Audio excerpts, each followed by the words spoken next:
All right. Ladies and gentlemen, may I have your attention, please? I'm very sure from the results of these little breakout sessions, I can tell a lot of discussions are still going on. It means that the impact of the knowledge that we've received is really showing. Well done, fabulous Julian. Beautiful job indeed. But I'd like to ask for anyone who can volunteer to share a feedback, what their aha moments, what moment through this entire session, really gave you that light bulb moment, as in, oh wow, this is what you need to do, this is something you need to inject into your marketing strategy or your tactic, how you've seen something wrong and what you want to change, and then your plan to use the documents that you have created. Since we now have a fully filled access to customer documents, each one of us, how do we plan to use this and what was our aha moment? Do we have anyone who wants to volunteer? All right, please, can we get them a microphone? Thank you.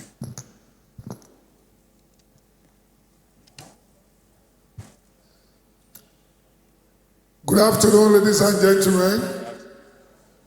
It is my great pleasure to be part of the beneficiary of this wonderful moment. And it will be a great pleasure also to have a summary of what I derive as a benefit for the little time to encourage myself and to encourage others. I think the confirmation of our benefit and what we have gained today could be agreed that many of us are looking at our customer very far to us when they are just right in our blood. While we are thinking they are in Brazil. Some of us are looking at our customer to be in Sokoto when they are inside our Sokoto. So the summary of what I could see is that, like our mommy said to us during the lecture, that many of us are having our customers in our neighborhood, in our next house, in our street, in our community.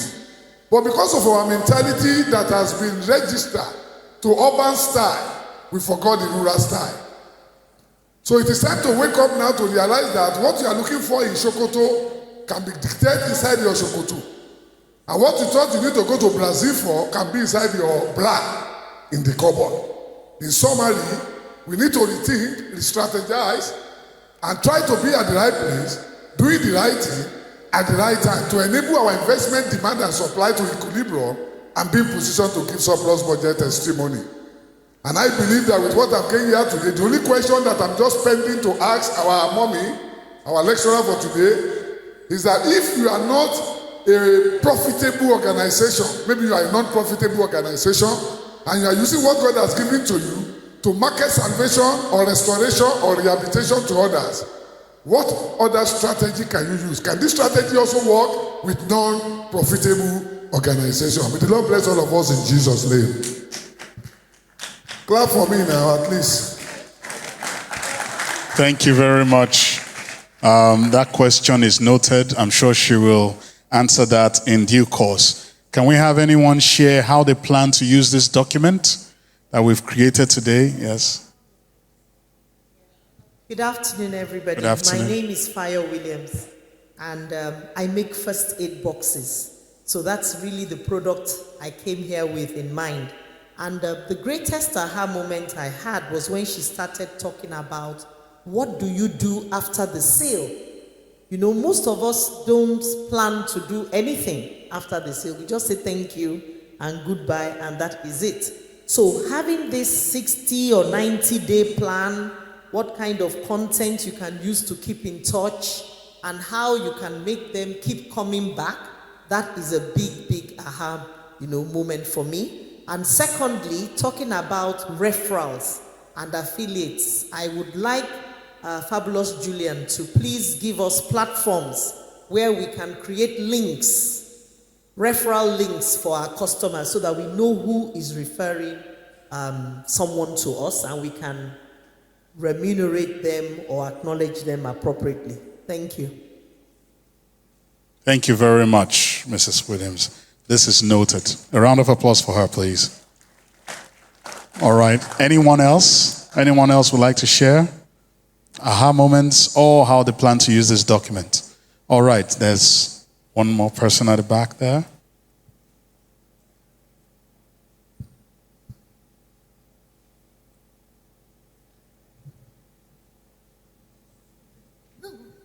Okay.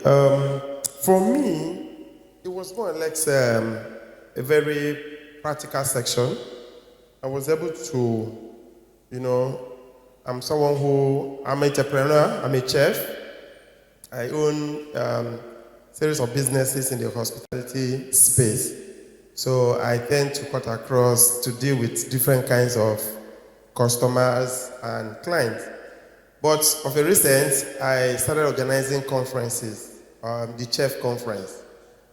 And that conference was born out of need to empower the next generation of young people, and then also to take advantage of the numerous opportunities that the hospitality sector offers.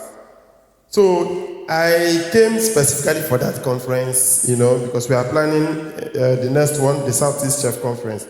So I was now able to clearly define who my target audience really are. Right in this room, I've drawn out a strategy on the very next line of action. In fact, I've been chatting with everybody that needs to do what and all of that and all the team members. And just now, I just called for volunteers. I said, I think I need volunteers, to be able to execute these things as they are. So I think it was that moment, you go out to refresh, to see things in the other light, in the bigger picture. So I was able to also define why. Why us? Why us? Why are we the one doing this, and why should they listen to us? And I was able to clearly define, because of our knowledge, our technical know-how, our robust curriculum, and also our network, our own existing network. I was able to also notice that beyond that, what's the goal? That's the why. Why do people come to us, and what happens after? And then, when she said the 90 days after, we had this in our own program in our culinary school, Speedness Culinary School, where we said that every single student who graduates from our school must be employed while immediately their program is over, and it's on us to make it happen. So I will now begin to say, I think maybe this is why we're getting a lot of referrals. So now it also changed my perception about marketing. I used to think that marketing is about being on billboards. I'm a big fan of billboards. I love billboard advertising, so I don't know why. But I feel that's what marketing is. But now I've seen it's more of a very personal approach. Those little things that we do that we don't consider marketing, that we consider it's just there. But now to pay more attention, to expand on it and build on it. So I think it's been a very wonderful session for me, and I'm glad I came. Thank you. Fantastic. Thank you very much, sir. And thank you for telling us what you do.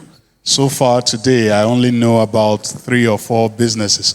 Okay, there's one more person. Thank you so much. My name is Khadija Oropo. I'm in the garment manufacturing space. I run a business that we make smart and stylish work uniforms for people in the healthcare sector, hospitality sector, beauty and wellness, safety, security, and what have you. I'm so glad to be part of this program this afternoon. It's been very, very insightful. My aha moment is understanding our customers. In as much as we've understood our customers and I've really learned so much more this afternoon, I've come to understand that there is more to do after acquiring these customers, because they've been able to trust you, believe in what you've got to offer, to be able to exchange their money with you, with the value you are offering. And in my business, I discovered that I have people coming back, when they are asked, they say, we got your contact from someone, we got referred by someone, we saw what you've done for another client, and we are glad to partner with you. This afternoon, I've come to realize that I can leverage referral to help my client acquisition game. And I really want Fabulous Julian to further expand on how possibly creating links like Mrs. Fire Williams shared earlier, how we can do that much more. Oftentimes we have clients come into our DMs, make inquiry, either sending DMs, either by mails, either what have you. And then maybe when you reply, they might not immediately make a decision. So you kind of get carried away by other activities and you move on. But there is a lot of money being left on the table because we're not following up. I've done it quite a number of times that when I followed up after a client might have, made an inquiry and like, oh, I forgot. Oh, I've been looking for this contact. Oh, I didn't know I couldn't find your Instagram page again. Thank God you followed up. Peradventure, if I had not followed up, the client's gone.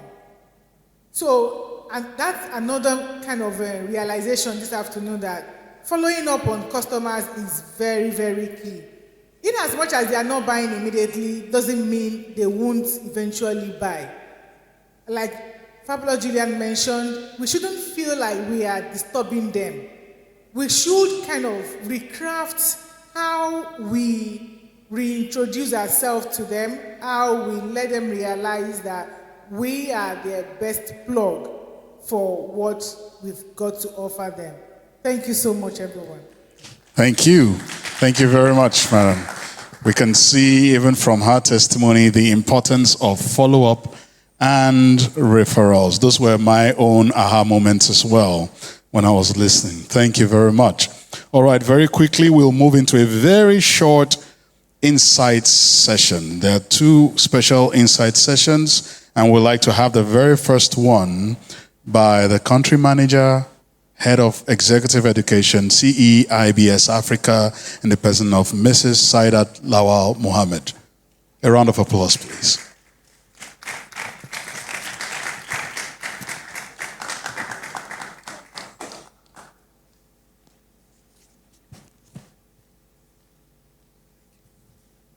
Good afternoon, everyone. I think we're still, closer to evening than afternoon. My name is Saidat Lawal Mohammed. I want to say a big thank you to Julian for inviting us over here. He's been a pillar of strength, a very good reference to what the SIBS experience can do for you. As an alumni of the Wella program just a few years ago, she recently came back from China. And on Friday, we had some of the women who had attended the program join us for an info session or a meet and greet with prospective students.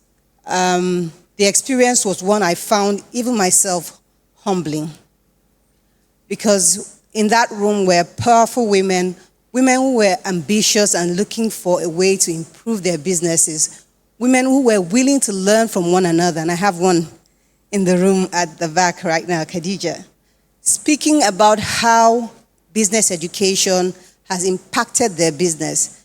This gift that Julian is putting on the table should be highly valued.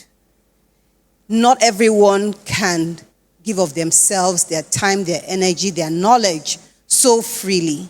And I wanted to encourage each of you to take this lesson very seriously.